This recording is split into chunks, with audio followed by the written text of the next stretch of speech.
ವರ್ಷದ 365 ದಿನವೂ ಕೂಡ ಮಂಜಿನಿಂದ ಕವಿದಿರುತ್ತೆ, ಇಲ್ಲವಾದರೆ ಜೋರಾಗಿ ಮಳೆ ಸುರಿತಾ ಇರುತ್ತೆ.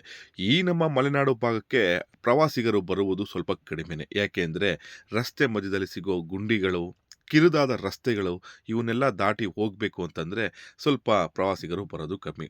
ನಾನು ಪರಿಚಯ ಮಾಡಿಸ್ತಿರುವಂಥ ದೇವಸ್ಥಾನನೇ ಶ್ರೀ ಬಳೆ ಪದ್ಮಾವತಿ ದೇವಸ್ಥಾನ. Highly powerful. ಕೇಳಿದ್ದನ್ನು ಕೊಡದಲೇ ಇರುವಂಥ ತಾಯಿ ಅಂತೂ ಅಲ್ವೇ ಅಲ್ಲ. ಇಲ್ಲಿಗೆ ಕೆಲವರಿಗೆ ಪರಿಚಯ ಇದೆ, ಇನ್ನು ಕೆಲವರಿಗೆ ಪರಿಚಿತವಿದೆ. ಪರಿಚಯ ಇರೋರು ಪರಿಚಿತರಾಗಿ ಉಳಿಯಬೇಡಿ, ಆಗಾಗ ಬಂದು ಭೇಟಿ ಮಾಡಿ.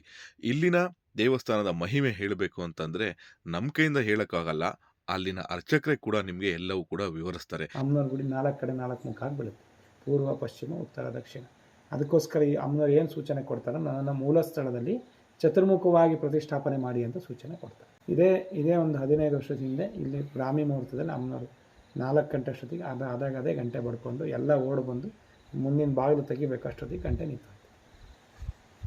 ದೇವತೆಗಳು ಅಮ್ಮನವ್ರಿಗಿಂತ ಕೀಳ್ಮಟ್ಟ ದೇವತೆಗಳು ದೇವಿ ಪೂಜೆ ಸಲ್ಲಿಸಕ್ಕೆ ಬಂದಾಗ ಅದು ಹಾಗೆ ನಾಗದೋಷ ಪೂಜೆಯವರಿಗೆಲ್ಲ ನಾಗದೋಷ ನಿವಾರಣೆ ಪೂಜೆ ಮಾಡಿಸ್ತಾರೆ. ಅವರಿಗೆ ಯಾರು ಬೇಗ ಬರ್ತಾರೆ ಅವರಿಗೆ ರೂಮ್ ಆಲ್ರೆಡಿ ತೆಗೆದಿಟ್ಬಿಡ್ತಾರೆ. ಯಾಕಂದರೆ ದೋಷ ಪೂಜೆಗೆ ಹೋಗೋರಲ್ವ. ಬಳೆ ಪದ್ಮಾವತಿ ಅಂದರೆ ಅಷ್ಟು ಅಮ್ಮನವ್ರು ಅಷ್ಟು ಜಾಗೃತೆ. ಇಲ್ಲಿ ಇದೇ ಅಮ್ಮನವ್ರ ಮೇಲಿದ್ದಾರೆ, ಅದೇ ಅಮ್ಮನವ್ರು ಇಲ್ಲಿದ್ದಾರೆ. ಎರಡೂ ದೇವಿ ಒಂದೇ. ಈ 2 ಸ್ಥಳಗಳು ನೀವು ಕುಕ್ಕೆ ಸುಬ್ರಹ್ಮಣ್ಯ 2 ಸ್ಥಳ ಇದೆ, ಆದಿ ಸುಬ್ರಹ್ಮಣ್ಯ, ಕುಕ್ಕೆ. ಹೆಚ್ಚಾಗಿ ನೀವು ನೋಡಿದಾಗ ಅಲ್ಲಿ 2 ಸ್ಥಳಗಳು ಇದ್ದೇ ಇರುತ್ತೆ. ಅಂದರೆ ಒಂದು 10 ದೇವಸ್ಥಾನ, ಒಂದು ದೇವಸ್ಥಾನ ಅಥವಾ 2 ದೇವಸ್ಥಾನಕ್ಕೂ ಆದಿ ಸ್ಥಳ ಅಂತ ಬೇರೆ ಇರುತ್ತೆ. ಇದು ಅಮ್ಮನವ್ರ ಈ ಕ್ಷೇತ್ರಕ್ಕೆ ಇದು ಆದಿ ಸ್ಥಳ. ಇದೇ ಅಮ್ಮನವ್ರ ಮೇಲೆ ಪುನರ್ ಪ್ರತಿಷ್ಠಾಪನೆ ಮಾಡಿರುವಂಥದ್ದು.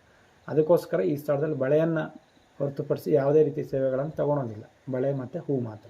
ಒಳ್ಳೆಯದಾಗುತ್ತೆ. ಆಸ್ತಿ, ಕೋರ್ಟು, ಹಣಕಾಸಿನ ವಿಚಾರವಾಗಿ ಭೂತರಾಜರಿಗೆಲ್ಲ ಮುಂದೆ ಹೋಗಿ ಪ್ರದಕ್ಷಿಣೆ ಸಂಕಲ್ಪ ಮಾಡ್ತಾರೆ. ಕೇಳಿದ್ರಲ್ಲ ವೀಕ್ಷಕರೇ, ಅಲ್ಲಿನ ಅರ್ಚಕರ ಮಾತನ್ನ. ದೇವಿ ನೆಲೆಸಿರೋದು ಎಷ್ಟು ಪವಿತ್ರವಾಗಿದೆ ಅನ್ನೋದನ್ನು ಒಂದ್ಸತಿನಾದ್ರು ವಿಸಿಟ್ ಮಾಡಿ.